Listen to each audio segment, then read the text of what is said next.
Assalamualaikum warahmatullahi wabarakatuh. Alhamdulillah kita dipertemukan kembali di channel Konco Ngaji.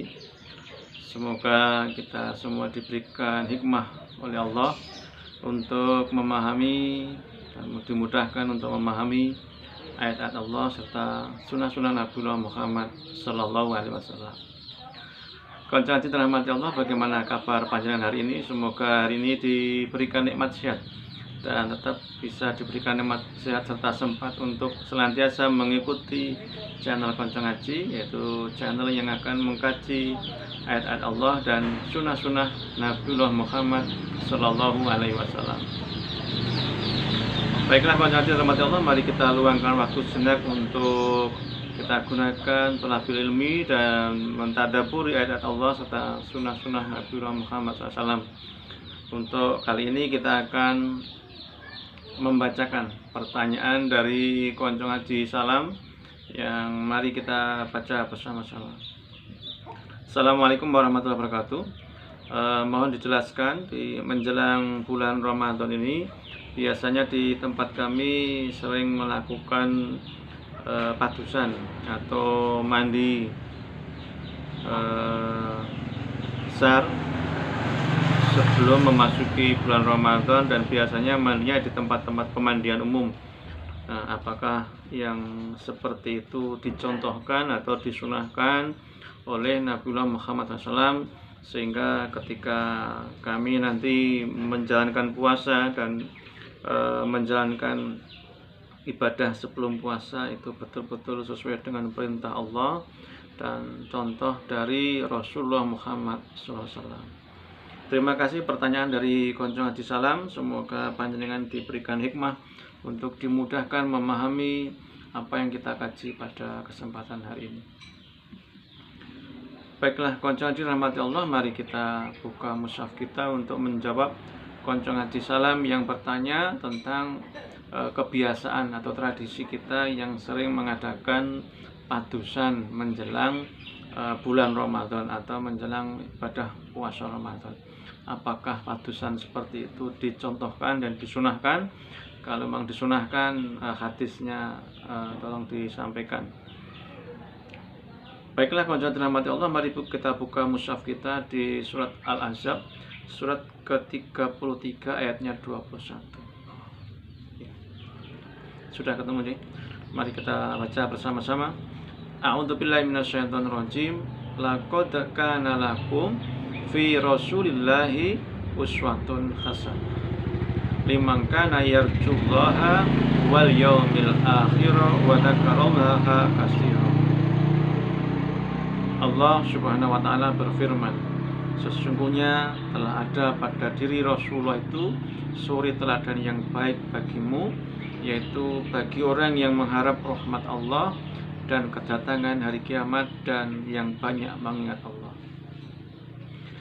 Sependek yang kami ketahui tentang hadis-hadis yang mulia, baik di dalam kitab hadis Muslim, kitab hadis Bukhari, kitab hadis Nasai, Tirmidzi, kitab hadis yang lain, tidak ditemukan satu hadis pun tentang padusan atau mandi sebelum melaksanakan puasa Ramadan.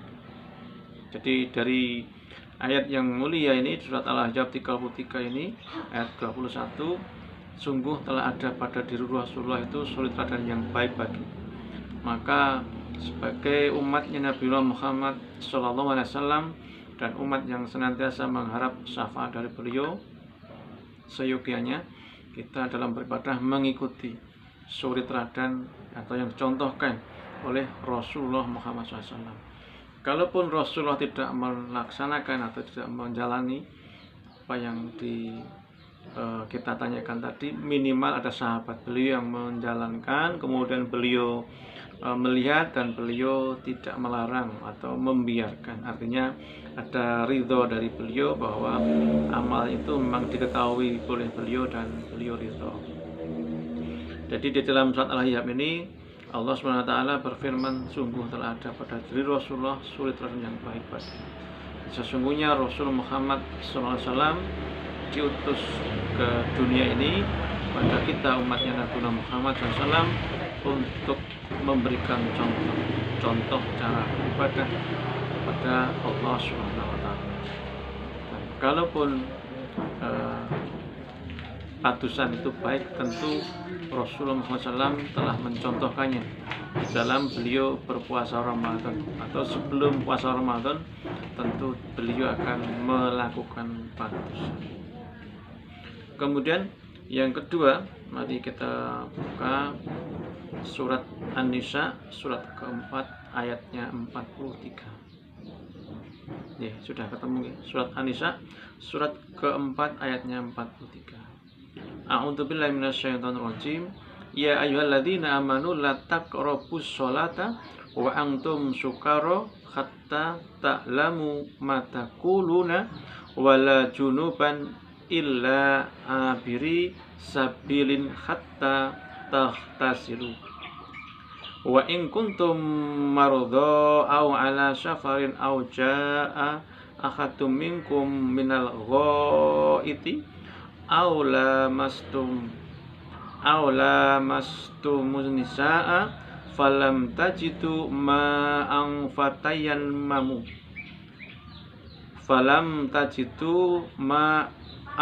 fatayammamu sya'idan tayyiban famsahu bi wujuhikum wa aydikum innallaha kana afuwan ghafura, yang artinya konco ngaji yang dirahmati Allah.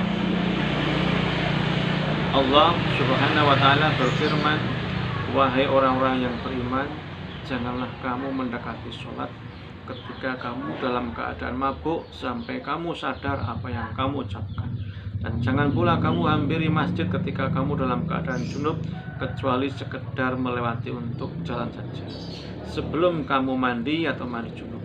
Adapun jika kamu sakit atau sedang dalam perjalanan atau sehabis buang air atau kamu telah menyentuh perempuan sedang kamu tidak mendapat air, maka bertayamumlah kamu dengan debu yang baik atau suci. Usaplah wajahmu dan tanganmu dengan debu itu, sungguh Allah Maha Pemaaf, Maha Pengampun. Nah, ini jika kita junub. Itu pun jika kita junub, maka kita wajibnya adalah mandi junub atau mandi janabat sebelum kita melaksanakan sholat ataupun sebelum melaksanakan puasa Ramadan, jika junubnya itu pagi hari menjelang sahur. Tetapi tidak ada contoh mandi junub rame-rame kemudian dilakukan 1 hari sebelum puasa Ramadan. Ya, ini menjadi muhasabah bagi kita semua, bahwa kebanyakan di dalam kita menjalankan ibadah itu biasanya hanya berdasarkan kepada kebiasaan masyarakat kita. Maka terima kasih konco ngaji salam yang telah menanyakan ini sebagai muhasabah bersama.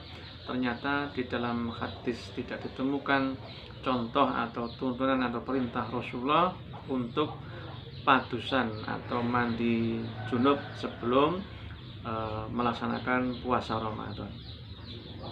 Dan Allah Subhanahu wa taala telah berfirman tadi di dalam surat Al-Ahzab surat ke-33 ayat 21, sungguh telah ada pada diri Rasulullah itu suri teladan yang baik bagi orang yang mengharap rahmatnya Allah dan kedatangan dari kiamat dan banyak mengingat Allah. Kemudian kalau kita masih tetap melaksanakan padusan, sebenarnya kepada siapa?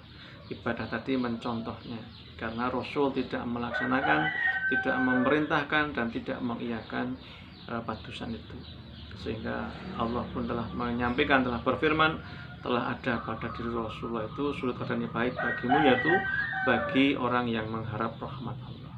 Jika kita masih mengharap rahmat Allah, maka mari kita perbaiki cara beribadah kita dengan mencontoh apa yang dicontohkan oleh Rasulullah Muhammad SAW sebagai suri teladan yang baik bagi kita, bagi umat muslim yang senantiasa mengharap syafaat dari beliau Rasulullah Muhammad SAW, dan bagi hamba-hamba Allah yang mengharap kedatangan hari kiamat dan yang banyak mengingat Allah. Konco ngaji salam yang dirahmati Allah serta konco ngaji semuanya, semoga kita diberikan hikmah kemudahan memahami, kemudian dengan hati yang ikhlas, dengan hati yang legowo, kita hari ini belajar bersama untuk mentadabburi ayat Allah dan hadis-hadis mulia dari Nabi Muhammad SAW, sehingga ibadah kita benar-benar hanya mengharap ridha Allah, sebagaimana Allah berfirman, Qul inna sholati wa nusuki wa mahyaya wa mamati lillahi rabbil alamin.